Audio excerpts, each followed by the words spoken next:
and staying safe. I want to welcome you and thank you for visiting my channel. If this is your first time here, thank you for stopping by. And if you like what you see, please subscribe and click that notification bell to be alerted of any new content on my page.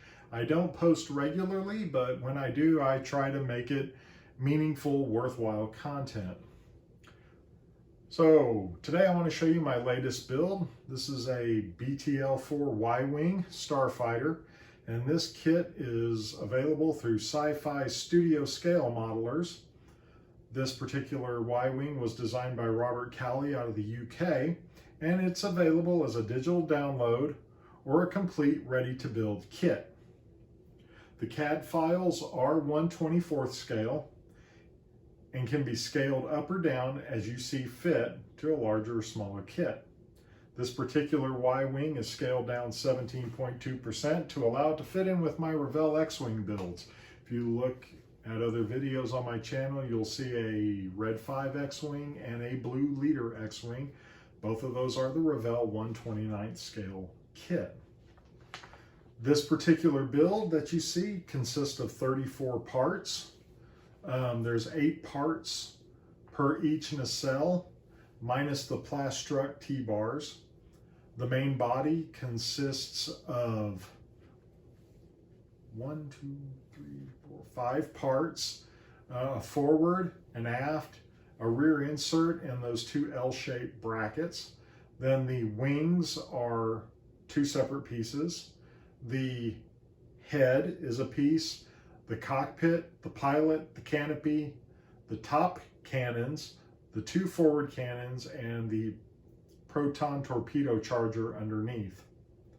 What's really nice is that that head is actually a 1-piece print, not 2 pieces that you have to glue together. This particular model was printed on a Formlabs Form 3 SLA resin printer. The smaller pieces on here, which there aren't very many, but those were printed on an EPAX X1 DJ SLA printer.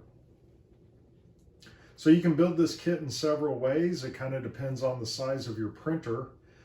This model can be printed as a complete ship. So if you have a big enough 3D printer, you can print this Y-Wing as one complete Y-Wing print.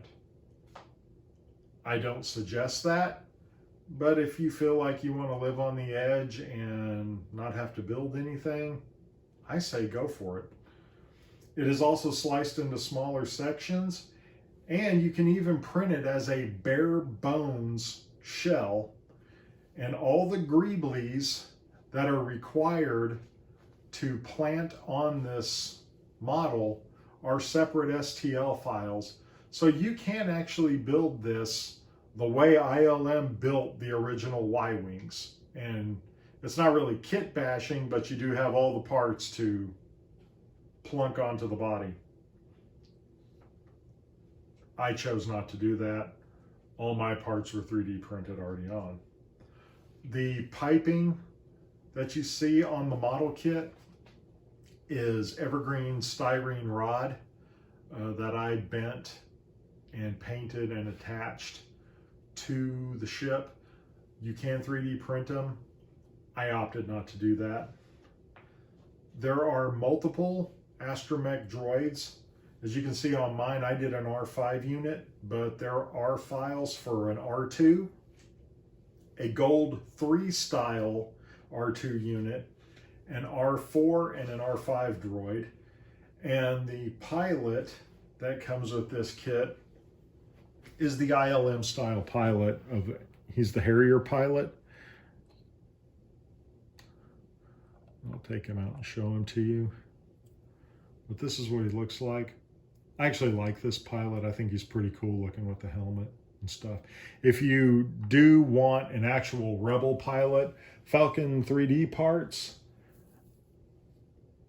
does have a Rebel pilot available. This was the one I was going to use on my Blue Leader build, but then I decided I wanted the Harrier pilot. But as you can see, he perfectly fits in this Y-Wing. He doesn't look bad.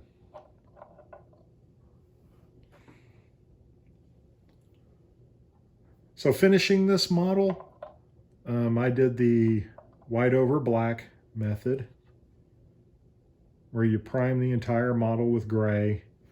You then paint the entire model black, and then you go over the entire model using reefer white, and then you knock the white back. I used all Model Master acrylics on this ship.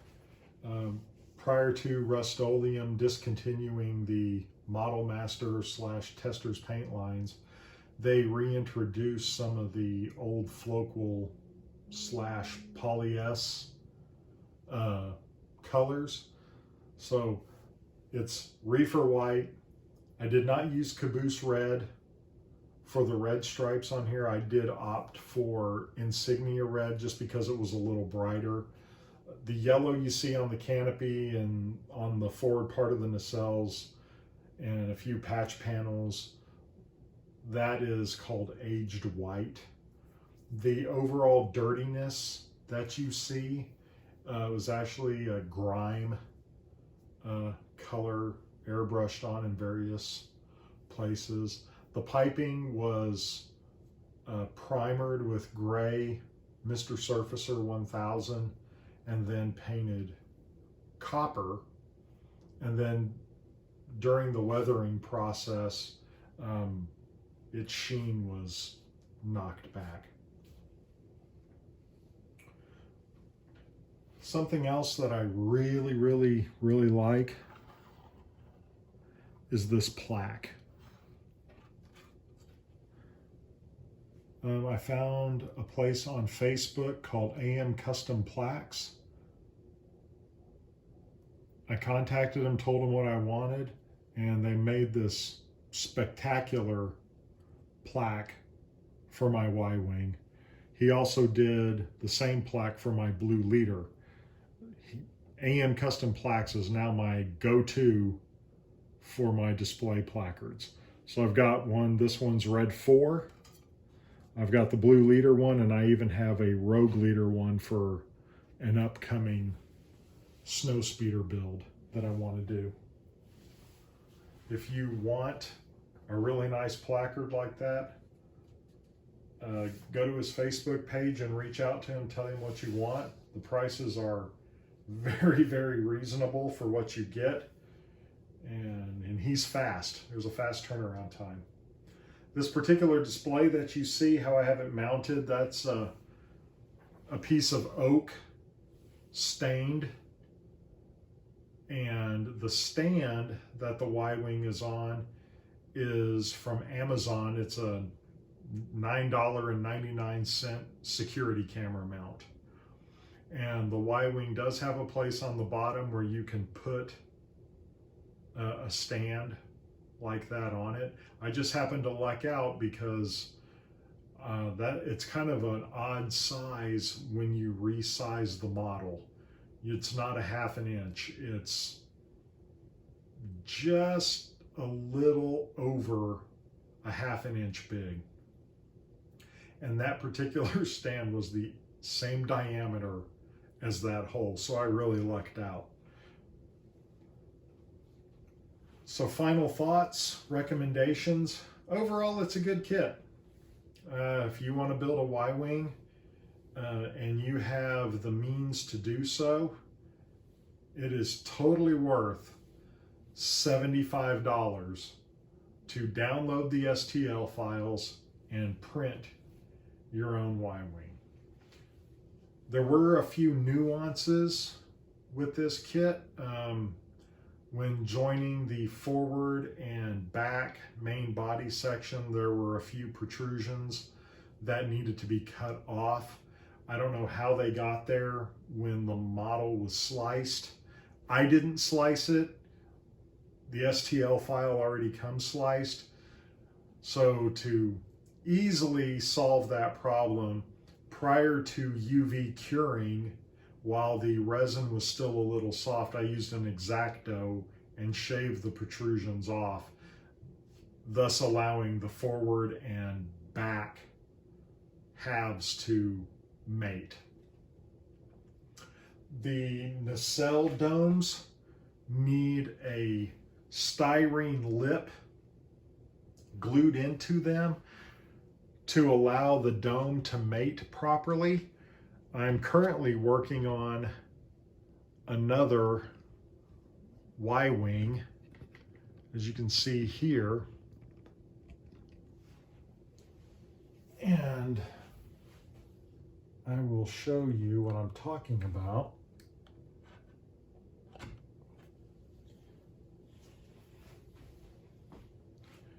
If you look at this for a nacelle, I had to glue a lip in here using sheet styrene, and that allows the dome to center onto the nacelle.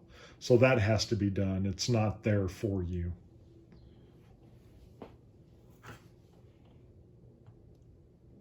So just remember that if you go that route. But other than that, I had no problem with this build. This is one of the fastest Star Wars builds I have ever completed. I started printing this file on June 25th.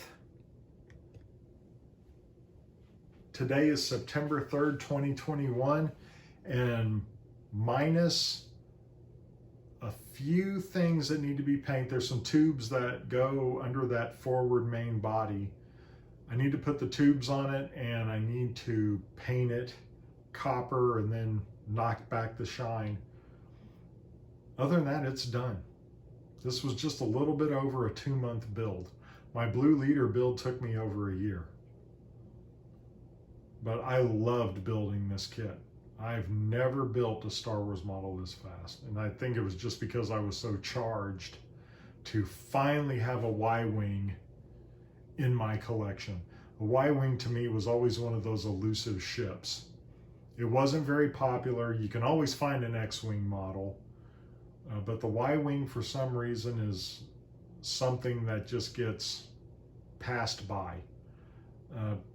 Bandai did release their fantastic 72nd scale Y-wing, which is actually very good to have around when you build this particular kit. It serves as fantastic reference for when you build this large model. This is a great reference piece to have on hand. But I'm really happy to have one, and I highly recommend it. Go out to their website and get one. Like I said, they do offer a ready-to-build option. I don't know the price off the top of my head because I didn't need to go that route, but it's a wonderful kit. Highly recommend. So I hope you enjoyed this video. Once again, if you like the content, like and subscribe. I don't post often, but when I do, I make sure I make it count. So stay safe, keep building,